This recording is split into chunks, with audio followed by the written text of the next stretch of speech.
मैं आपके ध्यान को आज डैनियल की पुस्तक में लेके आना चाहता हूँ। और आज हम डैनियल के जीवन से कुछ बातों को सीखेंगे। मैं जस्ट कुछ पदों को आपके लिए पढ़ना चाहता हूँ। जब हम डैनियल की पुस्तक उसका 6 अध्याय पढ़ते हैं और उसके 10 पद हम पढ़ते हैं, तो डैनियल के जीवन और प्रार्थना के अनुशासन के बारे में हमें वहाँ जानकारी मिलती है। मैं जैसा आपके लिए पढ़ देता हूँ।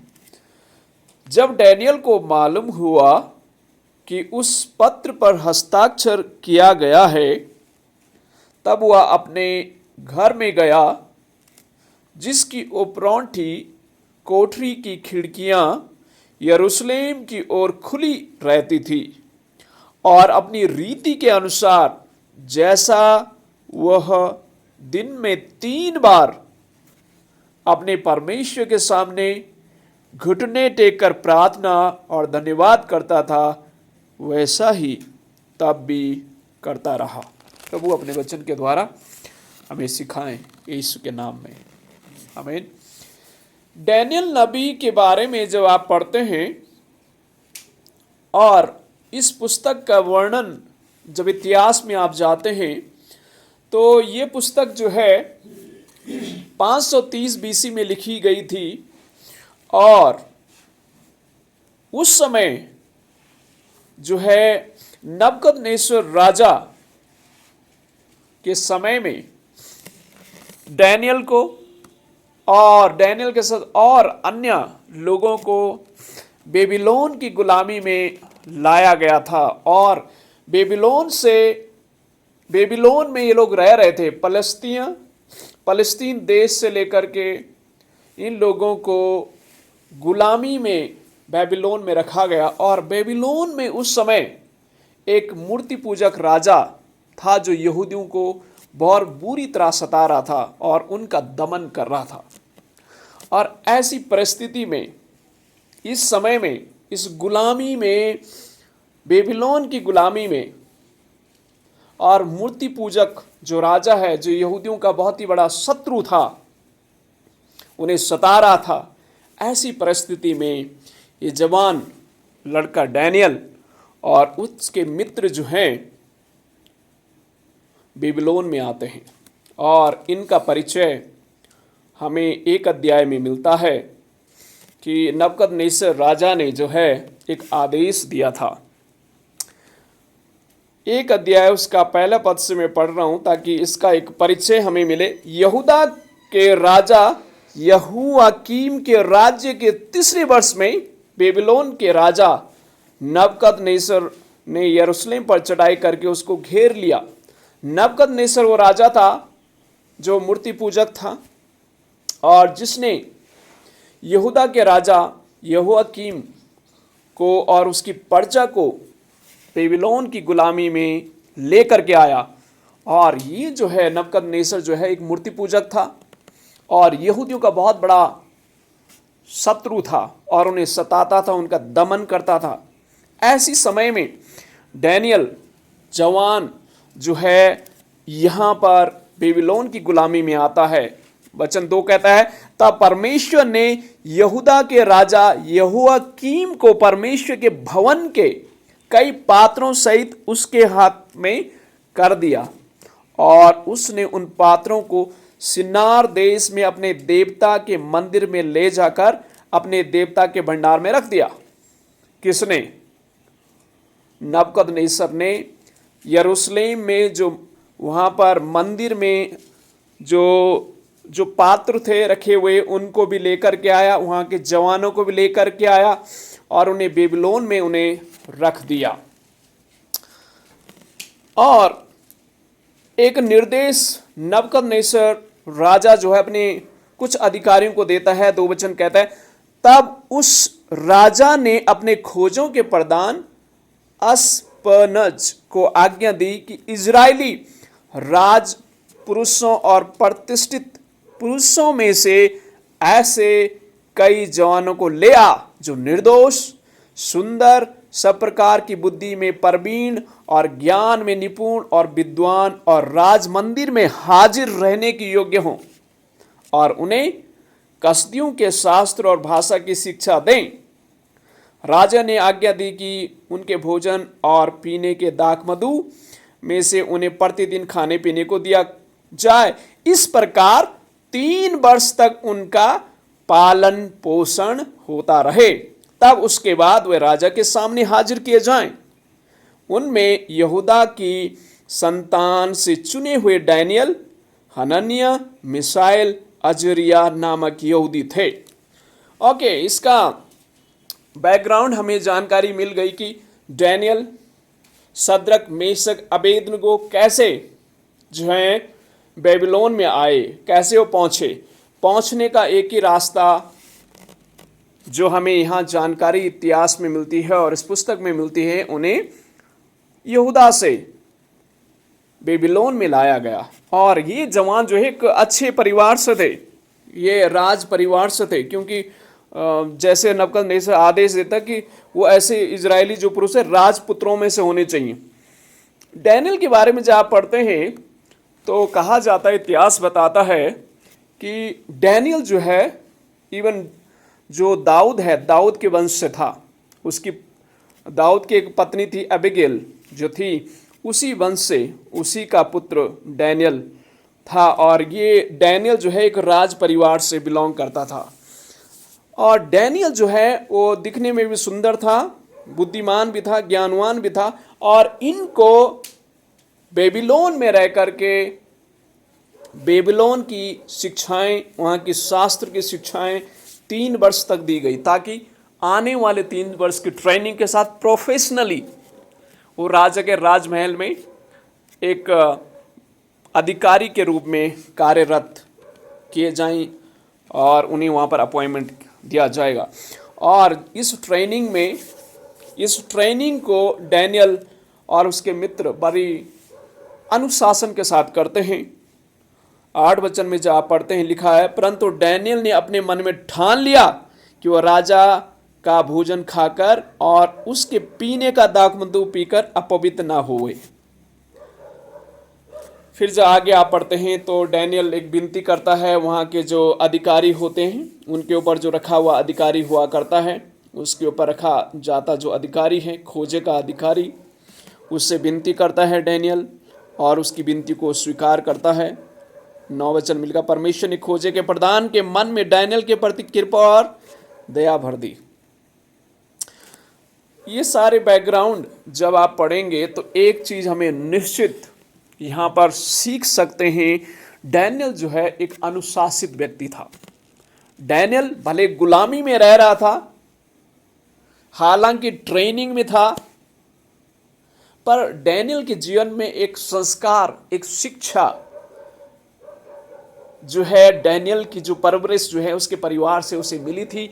और सबसे जो बहुत ही इम्पोर्टेंट बात डैनियल के जीवन में हमें सीखने को मिलती है वो ये है कि डैनियल एक्चुअली एक प्रार्थना करने वाला व्यक्ति था और परमेश्वर ने डैनियल को उसके ज्ञान में, उसकी ट्रेनिंग में, उसके कार्य में, सब चीज़ों में डैनियल को परमेश्वर ने मदद और सहायता किया। और डैनियल जो है अपने हर एक कार्य में निपुण रहा और सिद्ध रहा और परमेश्वर का अनुग्रह और कृपा उसके साथ था। जब डैनियल के बारे में आप पूरे इस किताब को पढ़ेंगे तो उसकी अच्छाइयों के, उसके व्यवहार के, उसके जीवन की बहुत सारी बातें हम सीख सकते हैं। बट आज शाम के समय में कुछ ही बातें हम डैनियल के जीवन से हम सीखेंगे। तो वचन 17 कहता है, परमेश्वर ने उन चारों जवानों को सब शास्त्रों और सब प्रकार की विद्याओं में बुद्धिमान और प्रवीणता दी और डैनियल सब प्रकार के दर्शन, स्वप्न का अर्थ का ज्ञानी हो गया।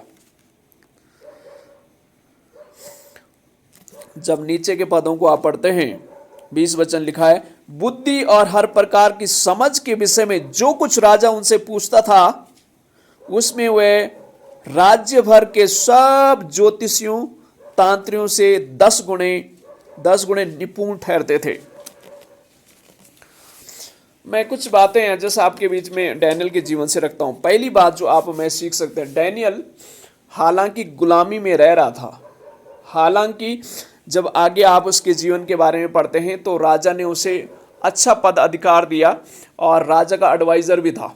डैनियल राजा को एडवाइस भी देता था, लेकिन फिर भी डैनियल समय निकाल करके प्रार्थना करता था, समय निकाल करके प्रार्थना करता था। मैं जब सोच रहा था डैनियल के बारे में, एक गुलाम लड़का और उसके ऊपर एक ऐसा राजा जो मूर्ति पूजक है और यहूदियों के बिल्कुल खिलाफ है, उनका बिल्कुल शत्रु है, उसके मध्य में भी ऐसे हालात में भी उसके चारों तरफ जो है अन्य जाति अधिकारी हैं जो ऑब्जर्व कर रहे हैं डैनियल और उसके मित्रों को कि ये कब प्रार्थना करते हैं, ये क्या क्या करते हैं। उनके ऊपर सबकी आंखें थी। इसके बावजूद भी, ऐसे वातावरण में रहने के बावजूद भी डैनियल जो है अपने एक प्रार्थना का जो अनुशासित जीवन जो है वो डैनियल का हमें मिलता है। वो अनुशासित था अपने प्रार्थना के जीवन में, अपने जीवन के पवित्रता में बहुत ही डिसिप्लिन हो व्यक्ति। हमें डैनियल के बारे में जानकारी होती है कि इवन उसका जो अनुशासन वाला जो जीवन है वो हमें डैनियल की इस पुस्तक में मिलता है। वो अनुशासित था, अपने भोजन में भी अनुशासित था। 8 में भी जब पढ़ते हैं उसने मन में ठान लिया कि मैं राजा के भोजन खाकर अपने आप को अपवित्र नहीं करूँगा। यानी वो अपने जो रिश्ता अपने परमेश्वर के साथ हैं, उस रिश्ते में कोई भी बाधाएं, कोई भी रुकावटें, कोई अशुद्धताएं नहीं आने देता था। यानी परमेश्वर के साथ जो डैनियल का रिश्ता है वो बहुत ही घनिष्ठ था, उसमें बहुत ही अनुशासन था, उसमें बहुत ही एक सिद्धता थी। और ये डैनियल के जीवन से आप और मैं सीख सकते हैं। जब आप और मैं जिस वातावरण में भी रहते हैं, जहाँ पर भी रहते हैं, मुश्किलों की घड़ी में भी क्या आप और मैं समय निकाल करके प्रार्थना करते हैं? क्या हम प्रार्थना को प्राथमिकता देते हैं? वो डैनियल के जीवन से हमें सीख सकते हैं। वो राजा के राजमहल में कार्यरत था, अच्छी पदवी में था, राजा का एडवाइजर था। 20 वचन जहाँ पढ़ते हैं तो लिखा है कि राजा जो है राजा को सलाह देने वाला था, राजा को एडवाइस देने वाला डैनियल था। जो आगे के आप भागों को पढ़ेंगे तो पाएंगे। और इसके ज्ञान के कारण, इसकी बुद्धि के कारण, इसकी समझ के कारण डैनियल को ऊंचा पद दिया गया, सब में से ऊंचा पद दिया गया। और डैनियल इन सब कामों को करने के बावजूद भी अपने परमेश्वर के साथ प्रार्थना में भी समय व्यतीत करता था। 6 अध्याय के 10 पद में हमें देखने को मिलता है कि डैनियल जो है लगातार अपने नियम के अनुसार 3 बार दिन में प्रार्थना करता रहता था। ऐसा जीवन आपका मेरा होना चाहिए। प्रार्थना का जीवन बहुत ही जरूरी है। एक मसीह व्यक्ति का जीवन अगर प्रार्थना का जीवन नहीं है तो आप और मैं एक सही मसीह व्यक्ति नहीं है। क्योंकि एक मसीह व्यक्ति वही है जो परमेश्वर के साथ समय व्यतीत करता है। प्रभु इस मसीह का हमारे लिए एक उदाहरण है। परमेश्वर होते हुए भी सुबह उठ करके प्रार्थना में समय व्यतीत करते थे। रात सोने से भी पहले पिता के साथ समय अपना व्यतीत करते। कई बार तो पूरी रात भर वो प्रार्थना करते थे, जल्दी सुबह उठ करके वो प्रार्थना करते थे। और डैनियल के जीवन से भी हम सीख सकते हैं कि डैनियल इतना बिजी होने के कारण, इतने कार्य में व्यस्त होने के कारण भी वो समय निकालता था और प्रार्थना करता था। क्या आज आप और मैं प्रार्थना करने वाले व्यक्ति हैं? क्या हम प्रार्थना को प्राथमिकता देते हैं? क्या परमेश्वर को हम प्राथमिकता देते हैं? जो परमेश्वर को प्राथमिकता देते हैं, परमेश्वर उन्हें आशीष देता है। और वो आशीष हमें इन जवानों के जीवन में मिलती है। उन्होंने अपना जीवन शुद्धता के साथ, पवित्रता के साथ, परमेश्वर के साथ अपना संबंध अच्छा बिताया। भोजन से बढ़ करके, दाख मधु से बढ़ करके उन्होंने अपना जीवन जो है बलिदान करके परमेश्वर को चढ़ाए। प्रभु कि हम अपने जीवन को पवित्रता के साथ, प्रार्थनामय जीवन के साथ, शुद्धता के साथ तेरी उपस्थिति में समय व्यतीत करेंगे। और जो है संसार की जो चीज़ें हैं वो हमें परमेश्वर आपसे दूर न करने पाएँ, हमारे ध्यान को न भटकाने पाएँ, हमारे मन को न भटकाने पाए, हमारे हृदय को आपसे न भटकाने पाए। उनका जो रिश्ता अपने परमेश्वर के साथ, उसको दृढ़ता के साथ, मजबूती के साथ उन्होंने बना के रखा। तो आज आप और मैं भी अपने रिश्ता को अपने परमेश्वर के साथ घनिष्ठ रखें, मजबूत रखें, और साथ ही आप अपने जीवन में एक अनुशासन रखना बहुत जरूरी, प्रार्थना में अनुशासन होना बहुत ज़रूरी है। और हमारे जीवन में जब अनुशासन होगा, परमेश्वर आशीष भी देता है। और जब परमेश्वर को आप प्राथमिकता देते हैं, परमेश्वर आपको आशीष, बुद्धि, समझ, ज्ञान देता है। 17 वचन कहता है, परमेश्वर ने उन चारों जवानों को सब शास्त्रियों से, यह सब शास्त्रों और सब प्रकार की विद्याओं में बुद्धिमान और प्रवीणता दी, और डैनियल सब प्रकार के दर्शन, स्वप्न के अर्थ का ज्ञानी हो गया। ये जवान, वहाँ पर बहुत सारे बुजुर्ग लोग भी होंगे, बहुत सारे अनुभवी होंगे, बहुत सारे और भी अलग अलग राज परिवार से, राजपुत्रों में से प्रतिष्ठित जवान पुरुष वहाँ पर बुलाए गए होंगे। और वो अच्छे, नबूकदनेस्सर के समय में बेबीलोन अपने ज्ञान और समझ और अपनी कला के लिए जाना जाता था, वहाँ पर भी अच्छे अच्छे लोग होंगे। बट उन सब में से बढ़ करके डैनियल को परमेश्वर ने ये सब आशीष दी और अनुग्रह दिए। क्यों?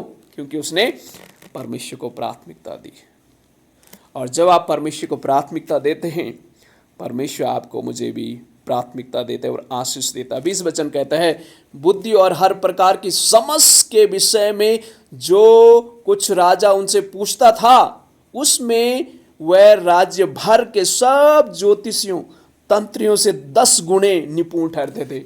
अब आप थोड़ा सोचिए, 10 गुना उनसे भी बढ़ करके राजा, जो मन में, जब आप आगे पढ़ेंगे तो आपको आश्चर्य होगा, राजा नबूकदनेस्सर भी एक सिंपल राजा नहीं था। He was very brilliant man. वहाँ दूसरे अध्याय में आप पढ़ते हैं, उसने एक स्वप्न देखा, और जब उसने स्वप्न देखा तो मंत्रियों को बुलाया, पंडितों को बुलाया, शास्त्रियों को बुलाया, और उनसे कहा कि भाई मैंने एक स्वप्न देखा है, उसका अनुवाद बताइए। तो वो बड़े खुश हुए, चलो हम कुछ भी कुक अप स्टोरी बना के ट्रांसलेट कर लेंगे। लेकिन राजा नबूकदनेस्सर बहुत ही बुद्धिमान था। उसने कहा कि आप मेरा स्वप्न भी बताए, उसका अर्थ बताए। अगर तुम मेरा स्वप्न बता पाओगे तो अर्थ आसानी से बता पाओगे। अगर मैं तुम्हें स्वप्न बताऊं, तुम कुक अप स्टोरी कुछ भी बना सकते हो। लेकिन राजा बहुत ही ब्रिलियंट था। उसने उन लोगों को अपना स्वप्न नहीं बताया और कह दिया कि अगर जो मेरे स्वप्नों को उत्तर नहीं देगा, उनको मैं टुकड़ा टुकड़ा कर दूंगा। 5 वचन कहता है, दूसरा अध्याय 5 में, राजा ने कसदियों को उत्तर दिया, मैं ये आज्ञा दे चुका हूं कि यदि तुम फल समेत स्वप्न को ना बताओगे तो तुम्हें टुकड़े टुकड़े किया जाएगा और तुम्हारे घर फुको दिए जाएंगे। जब आप इस अध्याय को पढ़ोगे तो आप आश्चर्यचकित भी होंगे, इतना स्ट्रांग जो है राजा ने आदेश दिया। लेकिन इन पंडितों ने, किसी ने उसका अनुवाद नहीं बता पाया। लेकिन डैनियल जो है, 17 वचन 2 का 17 वचन लिखा है, तब डैनियल ने अपने घर जाकर अपने संगी हनन्याह, मिसाएल, अजरिया को यह हाल बता करके कहा, इस भेद के विषय में स्वर्ग के परमेश्वर की दया के लिए या कहकर प्रार्थना करो कि बेबीलोन के सब पंडितों के संग डैनियल और उसके संगी भी नष्ट न किए जाएं। तब वह भेद डैनियल को रात के समय दर्शन के द्वारा प्रकट किया गया। तब डैनियल ने स्वर्ग के परमेश्वर का यह कहकर के धन्यवाद किया कि परमेश्वर आपका धन्यवाद हो, क्योंकि बुद्धि पराक्रम आप ही की है। और यहाँ पर जब आप पढ़ेंगे तो एक्चुअली राजा ने आदेश दिया था, जितने पंडित हैं, जितने तांत्रिक हैं, जितने ज्योतिषी हैं, सबको कत्ल करने का आदेश पारित किया गया था। पर डैनियल ने उनके जीवन को भी बचाया और राजा के दर्शन का, स्वप्न जो उसने देखा था, स्वप्न ही बताया और उसका अर्थ भी बताया। मैं आपको ये संदेश यहां से देना चाहता हूं कि डैनियल का एक रहस्य देखो। 17 वचन में डैनियल ने, देखो, अपनी किताब पढ़ने के काम नहीं किया, कुछ और काम नहीं किया। उसने क्या? प्रार्थना करो। डैनियल, उसके मित्र एक साथ जब प्रार्थना करने के लिए बैठे, परमेश्वर ने रात में से दर्शन दिया। जब आप और मैं प्रार्थना को प्राथमिकता देते हैं, परमेश्वर आपकी मदद करता है। कितनी भी मुश्किलें आएंगी, कितनी भी दिक्कतें क्यों ना आ जाएं जीवन में आएंगी दिक्कतें, परेशानी आएंगी, मुश्किलें आएंगी, दिक्कतें आएंगी, सब जीवन में होगा। पर जब परमेश्वर को प्राथमिकता देंगे, परमेश्वर आपकी प्रार्थना को सुनेगा और आपकी मदद करेगा। और डैनियल की परमेश्वर ने मदद की, और वहाँ जो लोग मरने थे, शास्त्री, तांत्रिक, ज्योतिषी, पंडितों को जो मरना था, उनको भी इसने बचाया। और आगे जब आप पढ़ेंगे तो यही लोग इसके दुश्मन भी हो जाते हैं और एक ऐसा कानून बना देते हैं कि जो है नबूकदनेस्सर एक बहुत बड़ी प्रतिमा बनाते हैं और प्रतिमा के सामने सबको झुकने का आदेश दिया जाता है। और जब डैनियल प्रार्थना कर रहा था तो ये सूचना जो है राजा को दिया जाता है कि देखो ये डैनियल तो प्रार्थना कर रहा है, आपकी आज्ञा को मान नहीं रहा है। राजा एक्चुअली बहुत प्यार करता था डैनियल से। जब आगे हम पढ़ेंगे नबूकदनेस्सर राजा के बाद दारा एक राजा आता है और वो बहुत प्यार करता था और डैनियल को गवर्नर की पदवी भी दे रखी थी, पर राजा भी कुछ नहीं कर सकता क्योंकि आदेश ऑलरेडी उसने दे चुका, अब उसे बदल भी नहीं सकता। राजा एक बात उसे कहता है, डैनियल तेरा परमेश्वर तेरी मदद करे। मैं तो करना चाहता हूँ लेकिन मैं राजा होकर के असक्षम हूँ आपकी मदद करने के लिए अभी, और तेरा परमेश्वर तेरी मदद करेगा। सचमुच परमेश्वर ने उसकी मदद की, तो आज हमारी मदद करेगा अगर हम प्रार्थना करेंगे।